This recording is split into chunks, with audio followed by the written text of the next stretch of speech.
दोस्तों, जैसे पत्रकारिता को संविधान का चौथा स्तंभ माना जाता है, तो वहीं आज अगर हम बात करें भारत की, तो भारत में चौथे संविधान को यानी मीडिया लाइन को, पत्रकारिता जगत को किस तरह से आईना दिखाया जा रहा है, ये बहुत ही शर्म की बात है। आखिर पूरा मामला क्या है, बखूबी आप जानते हैं, क्योंकि मामला राजनीति से जुड़ा हुआ है।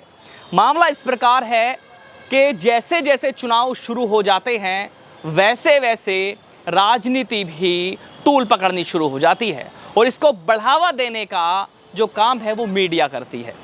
और मीडिया का सबसे बड़ा रोल रहता है कि क्या हलचल है उसको दिखाना, राजनीति में क्या अपडेट है उसको आप तक पहुंचाना। लेकिन आज का जो अपडेट है वो मीडिया को लेकर के है। जी हाँ, हम बात करेंगे, आपको बता देना चाहते हैं कि आज मोदी को लेकर के जो विपक्षियों ने, जो 28 दल हैं, जो गठबंधन के 28 दल हैं, पहले तो नाम इंडिया कर दिया जाता है, वो राजनीति का एक षड्यंत्र है कि राजनीति में किस तरह से उतार चढ़ाव रहते हैं।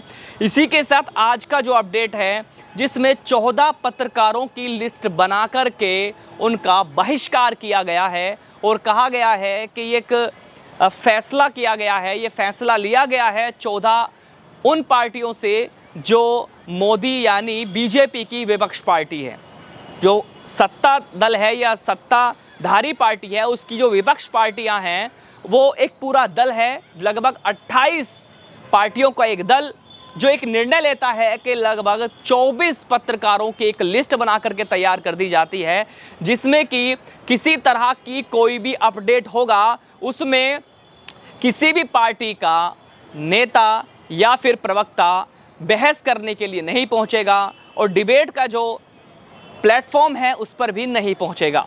तो मेरे साथ देखिए, मैं उस जो लिस्ट है, जो नाम है, 14 नाम हैं, मैं उनको आपके सामने बताता हूं, जिसमें कि पहले नंबर पर आता है अदिति त्यागी, दूसरे नंबर पर आता है अमन चोपड़ा, तीसरे नंबर पर अमीश देवगन, चौथे नंबर पर आनंद नरसिम्हानन, पांचवें पर अर्नब गोस्वामी। हाँ जी, अर्नब गोस्वामी ये वही पत्रकार हैं जो आर भारत के जो बहुत ही अच्छे से पत्रकारिता करते हैं। मैं पत्रकारिता पर ब्लेम नहीं करूंगा, मैं ब्लेम कर रहा हूं आज की इस सत्ताधारी पार्टियों पर या फिर राजनीतिक पार्टियों पर।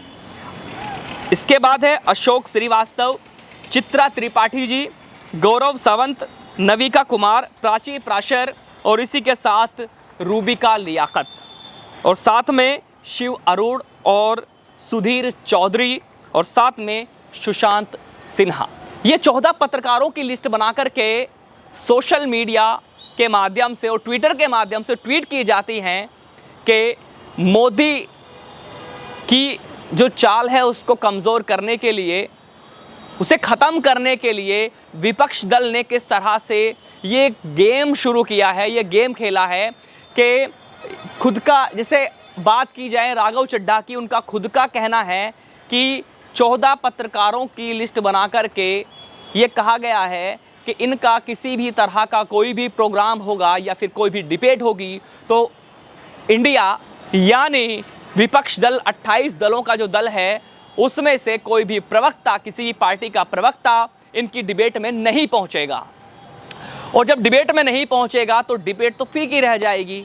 अब सवाल किससे होंगे, ये भी एक बड़ा सवाल है, क्योंकि कई बार आप देख चुके हैं कि विधानसभा हो या राज्यसभा हो या लोकसभा हो, ये आप बखूबी आपको अपडेट देते हैं।